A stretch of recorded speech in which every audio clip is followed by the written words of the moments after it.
రాష్ట్రంలో ప్రభుత్వ ఆసుపత్రుల్లో పనిచేస్తున్న వైద్యులు సిబ్బందితో పాటు పలు విభాగాల అధిపతుల బదిలీలతో రోగులు పడరాని పాట్లు పడుతున్నారు. ఇక రాష్ట్ర ప్రభుత్వం గత నెలలో చేపట్టిన సాధారణ బదిలీల్లో భాగంగా స్టాండింగ్ ఉన్న వారిని ఇతర జిల్లాలకు బదిలీ చేసిన విషయం తెలిసిందే. ఇందులో భాగంగా నగరంలోని ఉస్మానియా గాంధీ నీలోఫర్ ఆసుపత్రుల్లో పనిచేస్తున్న చీఫ్ డైటీషియన్లకు కూడా స్థానచలనం కల్పించింది. అయితే బదిలీ అయిన వారి స్థానంలో కొత్త వారిని నియమించకపోవడంతో ఆయా ఆసుపత్రుల్లో డైట్ సప్లైలో ఇబ్బందులు ఏర్పడుతున్నాయి. రోగులకు క్వాంటిటీ ఫుడ్ అందడం లేదనే ఆరోపణలు సైతం వినబడుతున్నాయి.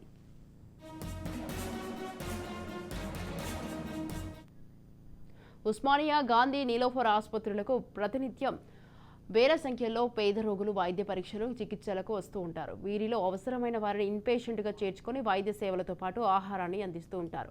రోగులకు ఉదయం అల్పాహారం, లంచ్, డిన్నర్లో ఆహారం ఎంత మోతాదులో ఇవ్వాలి, ఎలాంటి ఆహారం ఇవ్వాలనేది డైటీషియన్లు పరిశీలిస్తూ ఉంటారు. అంతేకాకుండా diet supply, diet counselling, proper diet advise చేయడం వంటివి చేస్తూ ఉంటారు. అయితే బదిలీలతో డైట్ కాంట్రాక్టర్పై నిఘా లోపం ఏర్పడి అవకతవకలు చోటు చేసుకునే అవకాశాలు ప్రభుత్వమే కల్పించినట్లు కాగా రోగులకు నాణ్యమైన ఆహార సరఫరా ప్రశ్నార్థకంగా మారింది.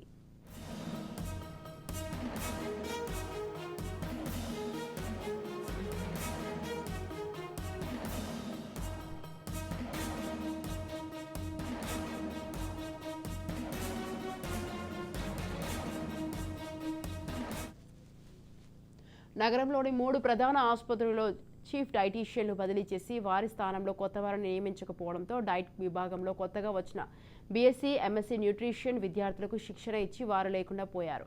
సాధారణంగా అన్ని ప్రధాన ఆసుపత్రులలో విభాగ అధిపతులతో పాటు ఇతర అసిస్టెంట్, అసోసియేట్ ప్రొఫెసర్లు, ఆర్ఎంఓలు, జూనియర్ డాక్టర్లు, సీనియర్ రెసిడెంట్ డాక్టర్స్ ఉంటారు. వీరంతా తాము పనిచేస్తున్న విభాగాలలో రోగులకు సేవలు అందిస్తూ ఉంటారు. అయితే ఉస్మానియా గాంధీ నీలోఫర్ ఆసుపత్రిలో డిపార్ట్మెంట్ ఆఫ్ డైటెటిక్స్లలో చీఫ్ డైటీషియన్ పోస్టు ఒకటే ఉంది. తాజాగా జరిగిన బదిలీలో వీరు బదిలీ కావడం, కొత్త వారిని నియమించకపోవడంతో ఈ విభాగంలో సేవలపై తీవ్ర ప్రభావం చూపుతోంది.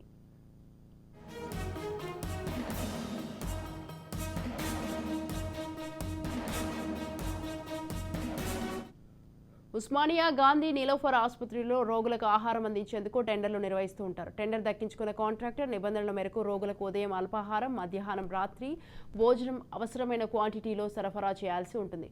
ఉస్మానియాలో 1168, గాంధీలో సుమారు 1600, నీలోఫర్లో సుమారు 1000 పడకలు ఉండగా ఐపీ రోగులకు నిబంధనల మేరకు ఆహారం ఇవ్వాల్సి ఉంటుంది.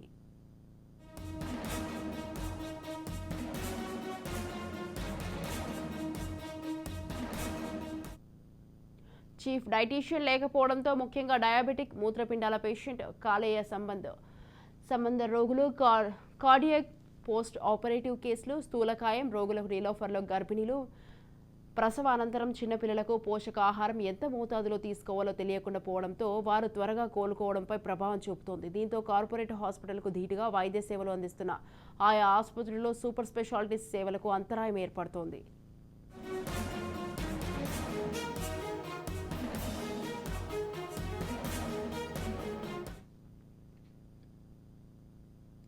ఆసుపత్రిలో చికిత్స పొందుతున్న రోగులకు ఉదయం 7:30 నుంచి 8:30 మధ్య ఇడ్లీ, ఇక 150 గ్రాములు, ఇక 100 గ్రాముల సాంబార్ లేదంటే చట్నీ, పొంగల్, కిచిడి, ఉప్మా, బ్రెడ్ స్లైస్లు, 5లలో ఏదో ఒకటి, 1 కప్పు, ఇక ఉడకబెట్టిన గుడ్డు ఇవ్వాలి.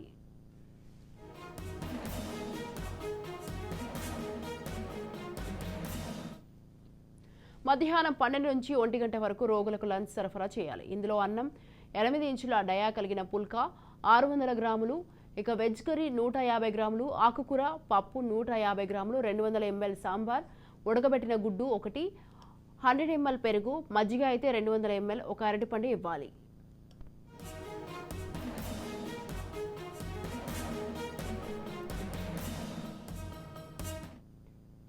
డిన్నర్ రాత్రి 6 నుంచి 8 గంటల లోపే ఇవ్వాలి. ఇందులో అన్నం లేదా 6 పుల్కాలు మొత్తం 300 గ్రాములు, పుల్కాలు 2, వెజ్ కర్రీ 150 గ్రాములు, ఆకుకూర పప్పు 150 గ్రాములు, సాంబార్ 200 ml, ఉడకబెట్టిన గుడ్డు 1, 100 ml పెరుగు, మజ్జిగ అయితే 200 ml, అరటిపండు ఇవ్వాలి.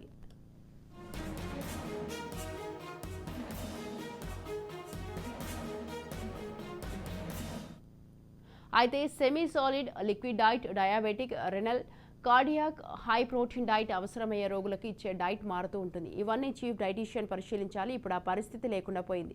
ఈ విషయంలో ప్రభుత్వం వెంటనే చర్యలు తీసుకోవాలని, అవసరమైతే కొత్త వారిని నియమించే వరకు పాత వారికి అదనపు బాధ్యతలు అప్పగించాలనే అభిప్రాయాలు వినబడుతున్నాయి.